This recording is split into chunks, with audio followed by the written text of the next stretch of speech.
We see windows every day. Windows are in our homes and our schools. But what if I told you long ago people used windows as a source of artwork? This art form is called stained glass. Many years ago, before cell phones or TV or radios even existed, there was nothing to show images except for art. At the time, the church was very popular, and people in the church wanted those who came to church to feel peaceful and light when they entered the building. They also wanted people to see the stories from biblical text because some people didn't know how to read at the time. So you will see this artwork in many churches from long ago. It illuminates buildings with beautiful imagery and beautiful colors. This is glass that has been wedged together and soldered together to make designs. As time passed, no one really wanted to decorate their churches like this anymore, and so the popularity went away. But this same technique was used many years later in the 1920s called Art Deco, and people used stained glass to make lamps and to add modern designs to their homes. Here are some examples of modern stained glass.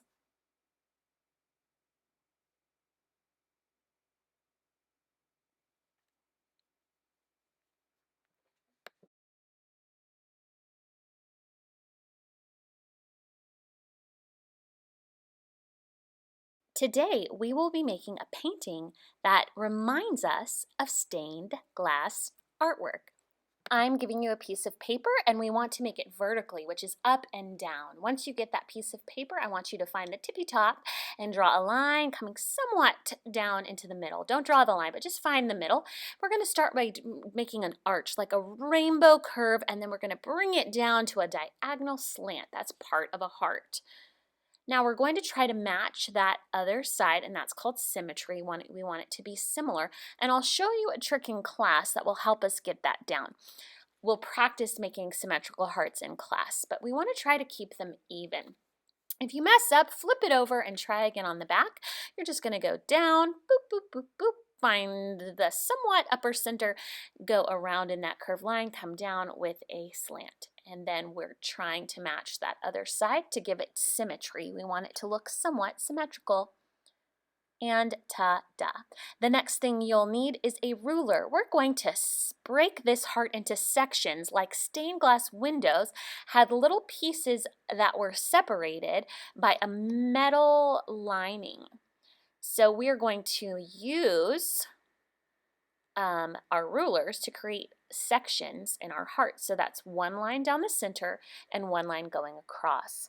Then we'll make a diagonal line going from the corner to the middle. So again, that's a line down the middle and a line across the center. Then we'll make another diagonal line starting at the center and going all the way off the page. Boop! Then come down and we'll do the same there. Diagonal line coming all the way off the page. And boop! Go on the other side and we will do the same thing. Start at the center, draw a line all the way off of the page. There you go.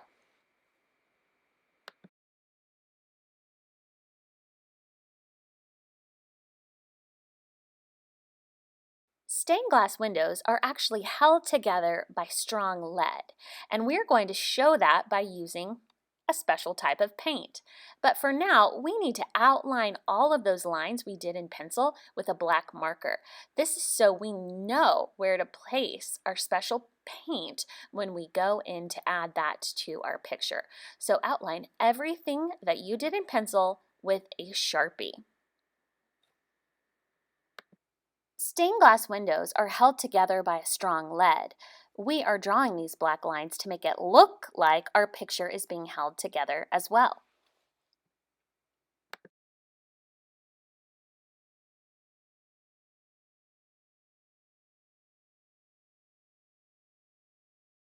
We are adding a little three-dimensional pop and texture to our artwork, and we are doing that with black paint.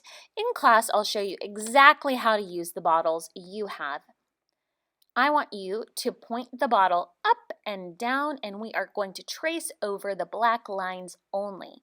When it dries, it will feel like a stained glass window would feel. So go ahead and outline the entire black line that you did with Sharpie in paint. Be careful not to put your hand in it. It's a little tricky, so only press down with your hand on the white part of the paper and do not touch the black paint because it does take a while to dry.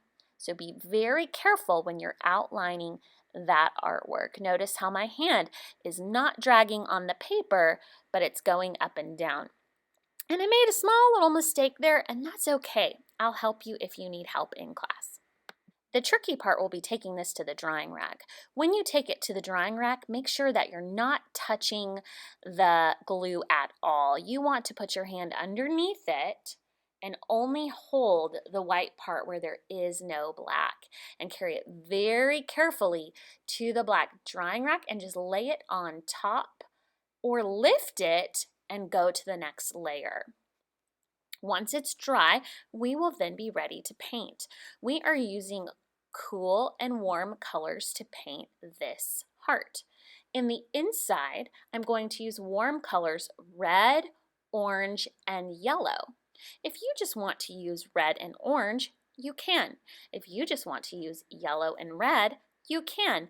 But in the inside of the heart, we want those colors to be warm colors. We're going to create a contrast, warm against cool colors. That's pleasing to the eye.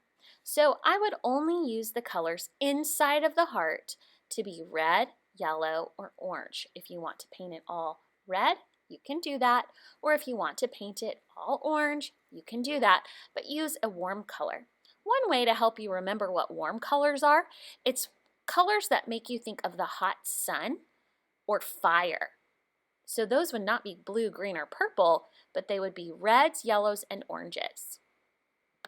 When you go to paint in the outside portions of the heart, you can use cool colors, blue, green, or purple. I will put those colors on your table as well. You will fill each section around the heart in with a different color. If you really want to keep it the same color, you can, but changing the colors makes it very interesting to your eyes. Remember, cool colors are colors that make you think of cool weather or an ocean. Blue, purple, and green. I hope you enjoyed making our painted version of a stained glass window.